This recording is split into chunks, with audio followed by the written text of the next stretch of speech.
শ্রীকৃষ্ণ বলেন, যা ঘটেছে তা ভালোই ঘটেছে, যা ঘটছে তাও ভালোই ঘটছে, আর যা ঘটবে সেটাও ভালোই ঘটবে।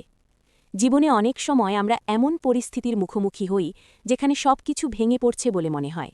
স্বপ্ন ভেঙে যায়, আশা হারিয়ে যায়, আর মনে হয় কেন আমার সাথেই এমন হচ্ছে। কিন্তু শ্রীকৃষ্ণ আমাদের শেখান, জীবনের প্রতিটি ঘটনা কোনো না কোনো উদ্দেশ্য নিয়ে আসে। আজ যে কষ্ট তুমি পাচ্ছ, হয়তো সেটাই তোমাকে আরও শক্ত করে তুলছে। আজ যে ব্যর্থতা তুমি দেখছ, হয়তো সেটাই তোমাকে সঠিক পথে নিয়ে যাচ্ছে। কারণ ঈশ্বর কখনোই অকারণে কিছু ঘটতে দেন না। প্রতিটি ঘটনার পেছনে থাকে এক গভীর শিক্ষা, একটি নতুন পথ, একটি নতুন শুরু। তাই জীবনে যখন কঠিন সময় আসবে, তখন ভেঙে পড়ো না। মনে রেখো, ঈশ্বর তোমার জন্য এমন একটি ভবিষ্যৎ তৈরি করছেন যা তুমি আজ কল্পনাও করতে পারছ না। বিশ্বাস রাখো, ধৈর্য রাখো, আর নিজের কর্ম করে যাও। কারণ শেষ পর্যন্ত সব কিছুই তোমার মঙ্গলের জন্যই ঘটছে।